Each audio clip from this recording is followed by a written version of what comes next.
Hello and welcome to Media 7 in front of a live audience at Auckland's Classic Comedy Club. Our topic tonight has been a feature of the news environment for a decade, the relationship between former Prime Minister Helen Clark and the news media. The relationship took shape with a charm offensive in the 1990s, blossomed into what was seen as an unprecedented openness in her early years as Prime Minister, and eroded through a series of confrontations, most of which seemed to be suffixed with gate. An election night resignation has given way to a job heading the UN Development Agency, where Clark will presumably submit to serious probing interviews like this last year on BBC Hard Talk. Do you think you suffered because of the position you took over Iraq with regard to your relationship with America? I don't believe so, because it was well signalled. I think if there'd been an expectation that we would participate and then didn't, that would be another matter. But the New Zealand government never left anyone under any illusion that we would be part of that. The same sense of dignity wasn't present later in the year in this local news story from the campaign trail. Politicians live their lives in the public glare, so when they slip up, everyone tends to know about it. And by the end, this kind of political hyperbole was relatively commonplace.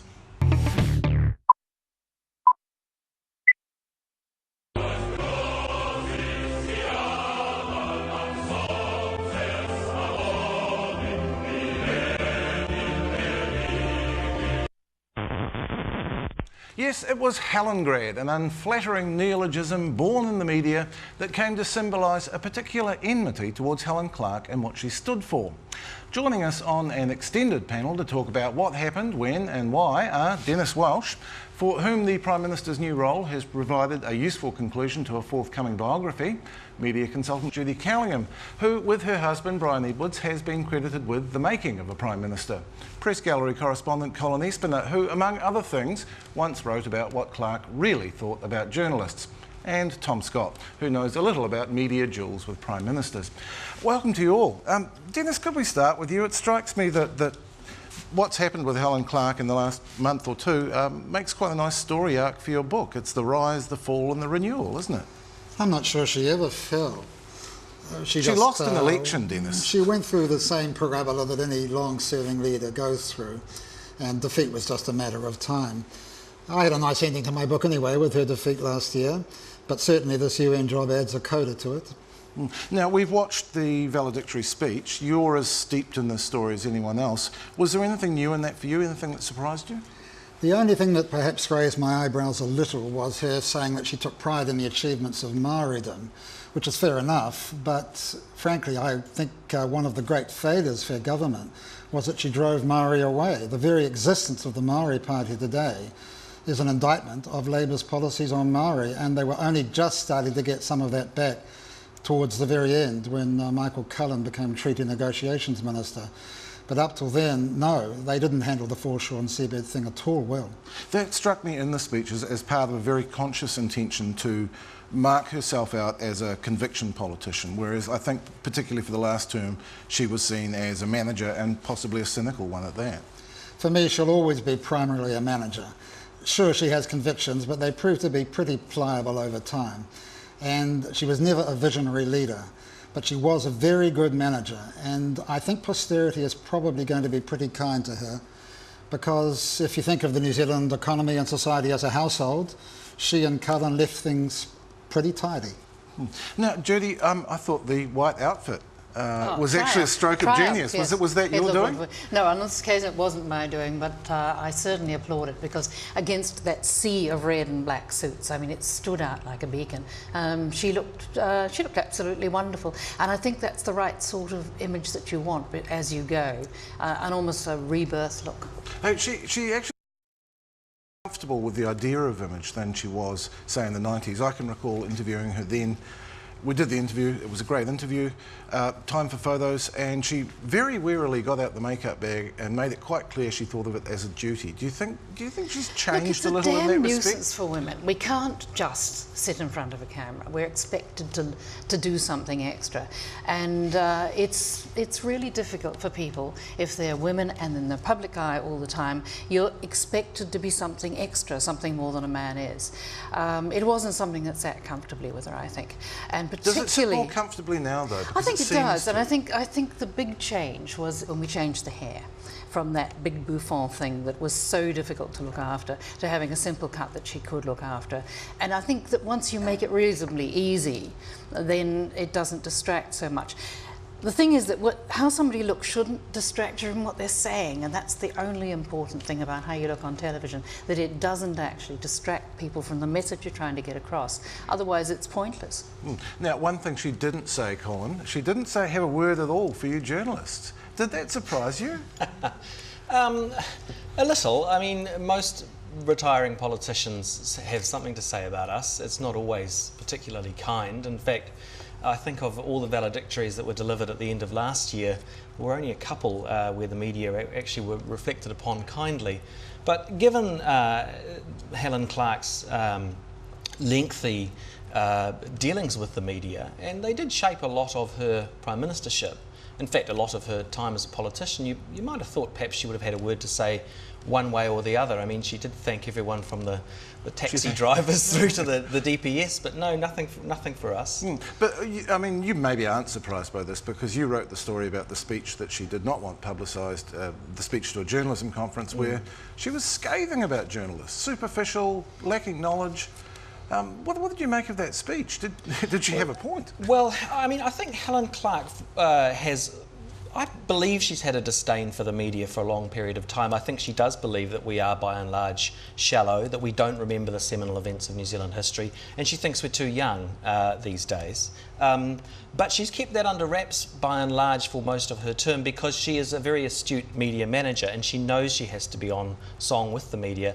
That was the one time that we actually saw what she really thought. Did that make any difference? Did it change the relationship at all? No, not really. She pretty much just got back on song again the next day. I mean, the thing with Helen Clark was that you could write an article and the next morning the phone would go and she would be on the end of the phone, or you could leave a message for her and she would ring you back. And that was the thing about her which startled us all when she became the Prime Minister and took over from National, where things had got to a siege mentality, frankly. And she came in and this was her cell phone number and we could all have it, and it was amazing. It was kind of a love affair early on, wasn't it? Because that openness was unprecedented. The fact that you could call the Prime Minister, you had her mobile phone number. Yeah, it was staggering, actually. And I think perhaps that did lead to an extended honeymoon period. Not so much because I think the media all loved her, but the fact that they could run stories that nobody else had, because she would, she shared them round, frankly. She would ring one journalist and give them a story. That's very astute, isn't it? Well, absolutely. She didn't play favourites. She tended to try and treat everybody equally and they would all get a turn in a story. Of course, over the years, we all gradually dropped off the Christmas card list. Well, we'll talk about why that happened a bit later on. But Tom, she mentioned in that speech being intimidated by Muldoon, which I found interesting because when people haven't been comparing her to Holyoake the manager, they've been comparing her to Muldoon the political bully. Yes, she has Muldoon's discipline and she has Muldoon's stamina. She's a fantastically hard-working Prime Minister, a fantastically hard-working politician. She's never had the verbal skills of a Longy or a Muldoon. She said to challenge Muldoon would be to invite demolition. But I'd like to say, comment on her white suit, the thing that struck me was, this will sound possibly strange, how attractive she looked and how softer she tried to sound. She's lost weight, she's wearing better clothes, and she's finally got a haircut. Speaking as a cartoonist, she's finally got a haircut that suits her fine hair, and her face is framed in a much more pretty way than it ever has been. Remember her dreadful haircuts early on? Yes, dreadful. Yeah, and she's sort of got the hang of that. It's very difficult hair, Tom. It's baby soft. I've seen makeup artists reduced to tears by that hair. I'm in tears getting makeup on there as well, but for different reasons. It doesn't work. But she never took offence at cartoons. Any time I did a cartoon on her which was tough, if you met her 3 or 4 days later, Bolger would sulk, Muldoon would never speak to you, Winston would go ropeable, but she understood it was the part of the game. And when I did a cartoon recently of her going off to the UN, sitting on the UN building, saying we knocked a bastard off, which was partly a tribute to her and to Ed Hillary. For the first time ever, she asked for the original. Either she's going soft or I am. It's interesting you should say that because Brian Edwards, your husband, was extremely offended by an Emerson cartoon in the Herald during the campaign that he thought was completely out of order. And I suppose that's something she does have in common with Muldoon, in that they have both been depicted as gargoyles. I don't think Tom ever did that, though. No, I'm not saying Tom did that, Emerson but did some Emerson vile cartoon cartoons was about nasty. it. Yeah. Well, I used to get criticised for drawing her teeth. Her teeth, everyone comes with a certain physiognomy. Her teeth point backwards and cross over at the front like a shark's. And every time you drew her with that shark mouth, there was for a long time lots of criticism. How dare you, caricature a woman like that? But she never took offence. She understood it was part of the game. But you're right. Even when Bulger was being parodied at the most extreme as a potato, there was still a kind of affection there. Yeah. Yeah. But the one you're talking about, it wasn't during the campaign. It was back at the start of last year. It showed Clark as a witch-like hag. And it continued too. It did. And there was one like it on the Australian Spectator recently too, showing her really quite viciously, I thought. Yes. And I'm sure that's pure and simple sexism. You're saying it wouldn't have been the case if she'd been a male politician. She would not have been depicted that way. We just have to look back to the baptism of fire she underwent when she first became leader of the opposition. I don't think any modern leader in New Zealand has had to undergo that kind of vilification and calumny. She herself very generously said that people like Bulger and Longhead had to deal with something similar, but I don't think it was. It was beyond the pale at times. At whose hands was that vilification? And was the press meant to? Is it Colin's fault? One of the people I interviewed said it was a misogynist media.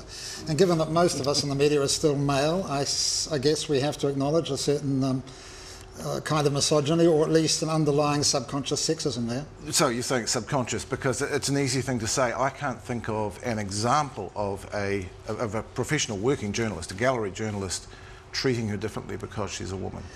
I'll give you an example, was that infamous photograph the Dominion ran when she was elected leader of the Labour Party. They showed a dreadful photo of her in a very awkward posture kissing her husband Peter Davis. The editor then was Richard Long, a former gallery journalist, who quite consciously chose to run that picture and show Clark up in as bad a light as possible. And I think that was the subject of a successful press council. It was. Media women took it to the press council and they found that there was an abuse of the media power there. But if you talk to Richard Long, he has huge affection and regard for Helen Clark.